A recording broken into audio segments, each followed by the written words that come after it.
Good morning, all. It's John from Veganism Kills. It's 9:41 a.m., June 24th.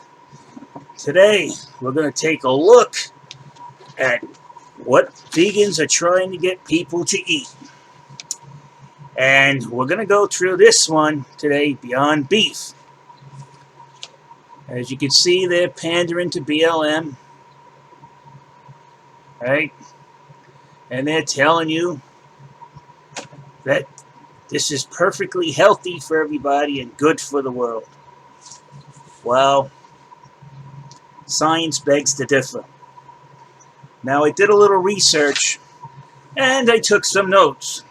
So today's subject is going to be two of the chemical ingredients that are included in this fake food. It's fake. It's processed. And you'll be kind of shocked at what vegans are calling natural replacements for food. Okay? Now, to create one of these burgers, you need a soy protein isolate. And to get soy protein isolate, it takes a chemical process where you have to actually strip the protein from the fiber of soy. And to do that, they actually have to use acid to do that.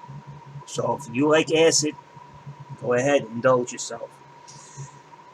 Now, soy protein isolate is one of the highest concentrates of soy protein that exist on the market. And Harvard did a study on a product that had less of the soy isolate in it, because it was still bound to the fiber. They fed some of the people soy products, soy milk, soy blah, blah, blah, what else you can imagine. After they had, for 30 days, they actually checked these people, and they found that the men who were having 1 cup of soy a day, their sperm count went down 50%. So I see people complaining that are vegans, they can't conceive. You might want to eat a steak and drop the soy. Also, it attacks your libido, obviously your reproductive organs. You get mood swings and depression. This is all from Harvard. You guys can go look at the study. It's there. I don't think I really should have to show you this. If it concerns your health, you should actually be looking for this and not having to look for me to supply it to you. Now, don't worry, females. You're not immune to any of this. Soy also affects you. If you have any inklings of cancer, or you have a small estrogen tumor inside your breast, soy isolate protein will make that tumor grow so fast it'll shock you right into a mastectomy. So there goes one of the ingredients in this slop they're telling you is natural food and it's good for the earth. Okay. Now we're going to go to canola oil, which is one of the main ingredients in here.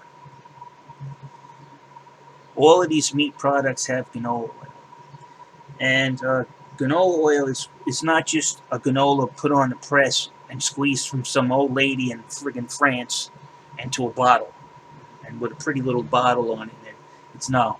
That's a misconception. Canola oil is not that you're consuming today is not naturally made.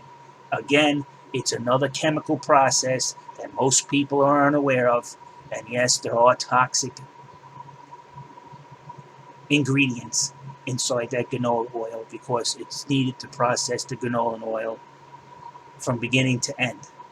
Okay, and the canola oil is processed with a chemical called hexane. That's the first treatment. It's exposed to hexane, right? And hexane is a known neurotoxin. Hexane could give you multiple sclerosis-like symptoms. It attacks your nervous system, your brain, the biggest part of your nervous system that exists in your body is very affected by hexane. But They're not done with that. After it's treated with hexane, it gets treated with sodium hydrochloride. Sodium hydrochloride is a product that's probably in mostly everybody's house. You're using it to unclog your drain when it gets backed up with hair or something. It's called lye, right? So here you are processing the natural vegan diet with a household product called lye. Do you drink lye on an everyday basis? No. Should you eat it? I suggest not. Uh, but they're not done yet because they also use another product that mostly everybody has in your house. Okay? It's called bleach, the old Clorox. So after they're done processing it with hexide and lye, they add in bleach to make it look clear, nice, and marketable. So your natural canola oil is as far as natural as uranium for toothpaste. Um, if you want to see what I'm talking about these products that are processed, that are made in a laboratory, I'll give you a simple experiment. Go get yourself a packet of sugar and a packet of saccharin, or any of those artificial sweeteners. Go get one packet of artificial sweetener and one packet of sugar. Go and find an ant mound. Take the sugar, put it in a small plate, put the chemical created sugar, put it in the plate, and see which ones the ants go to. You'll be surprised. You can even put the fake sugar in front of the real sugar, between the mound and the sugar, and the ants will go around the fake sugar and go for the real sugar. Ants can sense that that's poison. They won't touch it. Also, if you want to see how other higher life forms approach this fake beef, Bobby's perspective. He actually cooked one of these, and he said it tasted like hell.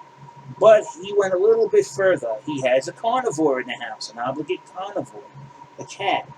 He took this lop and a piece of real beef hamburger, Angus beef, put them side by side where the cat couldn't see them, though the cat could tell. The cat sniffed the fake beef, rejected it, and went over to the real beef. The animals know that's not to eat. That's no good to eat. That's a signal right there. You can try this with your own dog or your own cat if you want to do the experiment. The animal will reject it every time. I've done this experiment with my cat. My cat did the same thing. It sniffed both items, looked at the fake beef like, what the hell is that?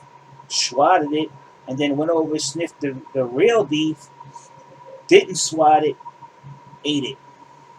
The animals, when vegans say animals are smart and sentient, compared to a vegan, they are, because they have better senses, right? And that's why those animals like cats and dogs, we adopt them into our family. We don't adopt cows into our family, right? That's why I don't understand how they can get close to a chicken or a cow. You can sit there and look at a cow all day long. It just does the same thing. Your dog and cat interacts with you. Cats not as much as dogs, but still cats got more interaction than a friggin' cow or a pig or any of that other nonsense that they spout. And their definition of sentient being has been distorted. A sentient being, as I know it when I was in college, is a being that can communicate with you clearly, or it can use tools to affect its environment. End of story. And then they tell you, oh, cats and dogs, why do you consider them sentient beings, not cows? Because a dog can understand when you tell him to sit, he sits. Even a cat, my cat is trained. I can tell him to sit, he sits. My cat knows no foreign animals are supposed to be here. This is my home. I protect the home, and he gives me sustenance and shelter. Animals understand that, like dogs and cats. A cow, he pisses and shits on himself, for crying out loud. So I'm done for the day. I'm out. Good luck to you all. Don't eat this crap. Vegans alike, rethink your diet. Stay on the vegetables. You'll be better off than eating this crap.